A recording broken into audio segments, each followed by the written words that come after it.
I'm gonna leave this here aside. Hello, everybody. It's your boy Carlos here, and Joseph, and welcome to the Passenger Seat.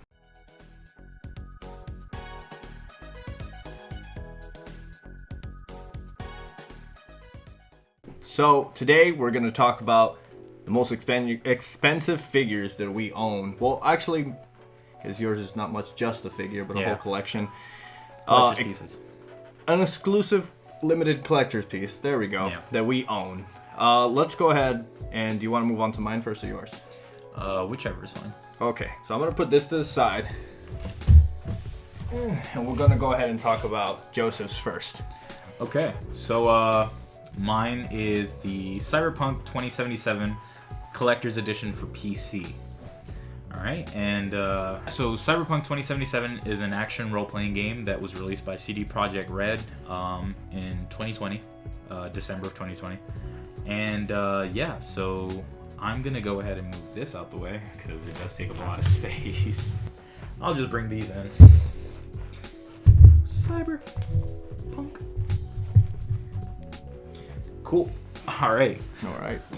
Yes, these are also the exclusive Adidas Cyberpunk 2077 shoes, but since they aren't the most since they aren't the most expensive part of my collection, we'll keep on going about the collector's edition for Cyberpunk. So, the collector's edition for Cyberpunk, what does it bring? It brings the collector's edition box, the reversible cover. I'm going to read it off a list because there's a lot of stuff.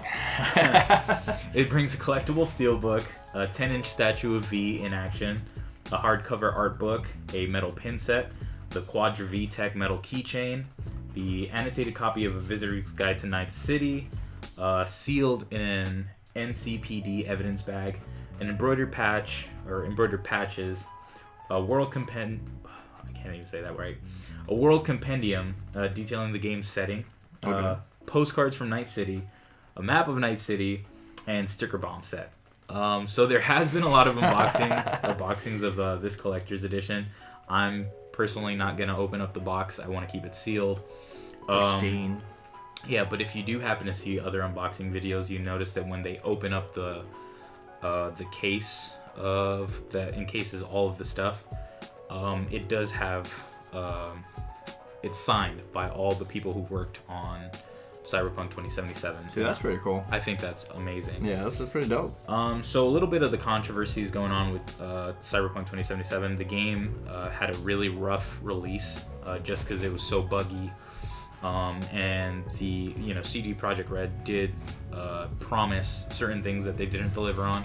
As much as I understand how unfortunate that is, I really love the concept of Cyberpunk 2077.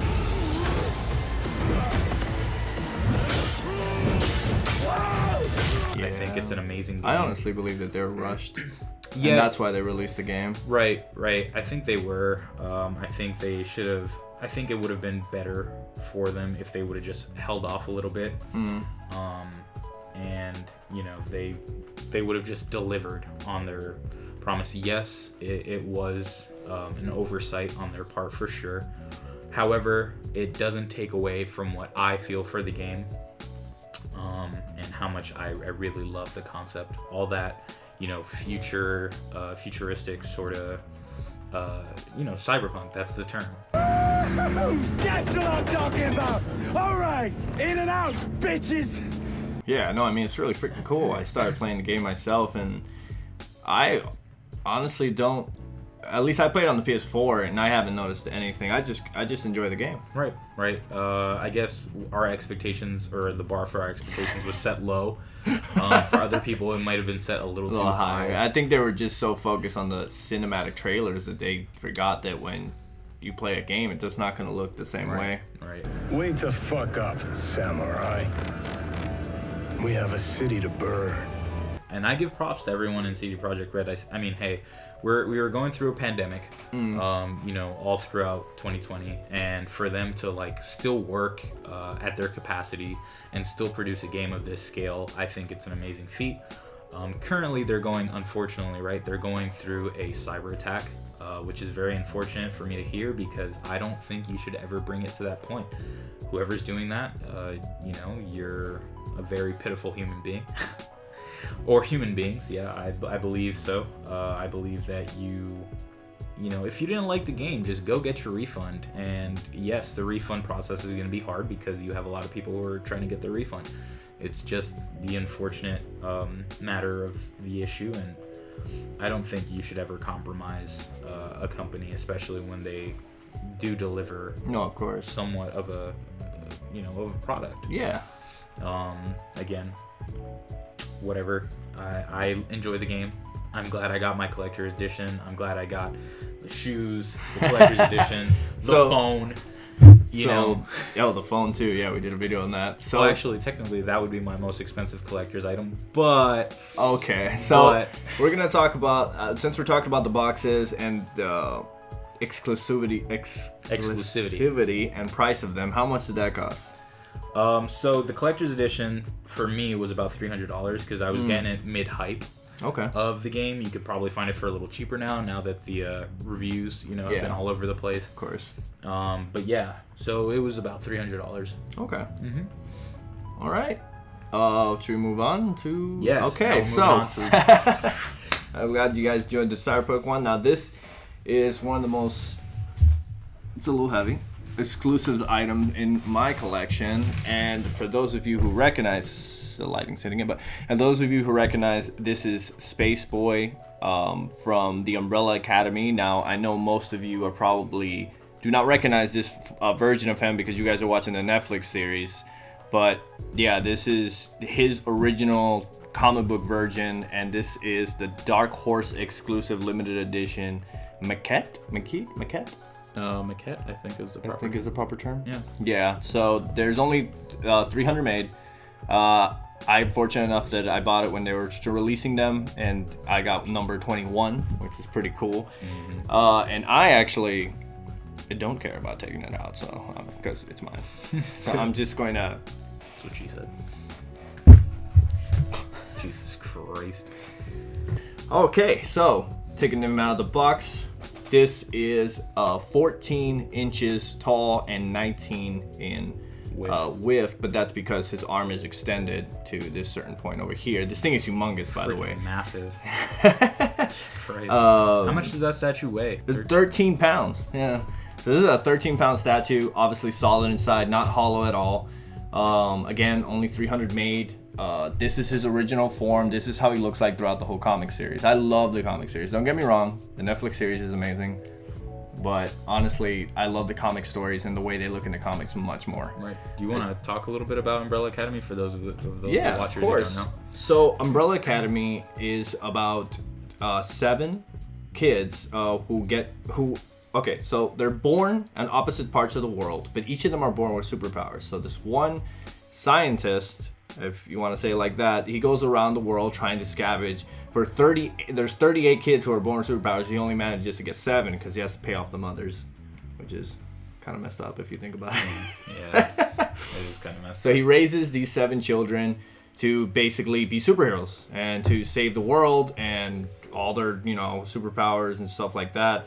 They go by numbers, so it's number 1 to 7, but they also... One thing they don't feature in the series in Netflix is their code names. So his code name is Spaceboy, but they never say it in the series. If you guys really enjoy Dark Horse stuff, I believe you should read it. And interesting fact, for the fans who know this, you probably do. But this is actually written by Gerard Way. Yeah. Which is the lead singer of My Chemical Romance. He actually wrote the first volume while he was still with the band. And then Netflix really blew it out, and I'm going to be really honest, I didn't notice it until the Netflix trailer came out. And I was one of those people that was like, as soon as I saw a trailer, I didn't want to see it. I give you the Umbrella Academy. I wanted to read the comic first to then see it, and it's so different. Yeah. It's a good series, though. I believe you guys, I know you guys should read it, honestly. Now, Spaceboy, as you can see, he's a gorilla, but with a human head. So he gets in an incident out in space that he tries to go up in his ship and it explodes. So his father basically engineered him like Frankenstein and gave him a gorilla body. But I think he looks freaking dope. I don't know. That's just me. He, I guess, comes with his space gun, the backpack, and on the bottom of this, I hope I can. Ooh, I don't think it's visible here, but in the bottom right here it says Umbrella Academy Spaceboy, and then the number 21 from the 300 that they released. And what else this box comes with is a nice poster, or I guess you say poster, or what would you call this? Yeah, like a little image. Like a little image of him there. It looks pretty dope. I like that. Also coming in with his rocket and his space gun, which is not featured in the show as well. Right. I really thought the show, like, I love the show, but I don't think they did number 1 justice, honestly. Spaceboy deserves a lot more. It also comes with this nice little limited edition pen of his space ray gun thing. Yeah. I don't know what you call that, but it's a space gun. It's a ray gun. It's a ray gun. There we go. So originally the poster and this, what would you call this? This basically says... It's like a certificate of authenticity. There you go. A certificate of authenticity comes in this folder here that is from the office of Sir Reginald Hargreaves, which is the dad who picks all these kids up, and they come with this nice little envelope that makes you think that, you know, it's from the show or from the comic, which is really cool. I really like this piece, honestly, and it'd be very hard if I ever thought about selling it because it's just so cool.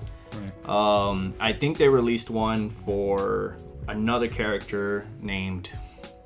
Wow, I lost myself there. Klaus. Klaus is his real name, but I kind of forgot his real name right now. The Sequence. The Sequence? Something like that. Klaus is generally people's favorite when they watch the Netflix show. That my skirt? Oh, yeah, this. It's very breathy on the bits. Nice to see nothing's changed. Yes, that's why it still surprises me that his maquette still hasn't sold out. And I think it's also because people don't realize where this is from. So this is from Dark Horse Direct.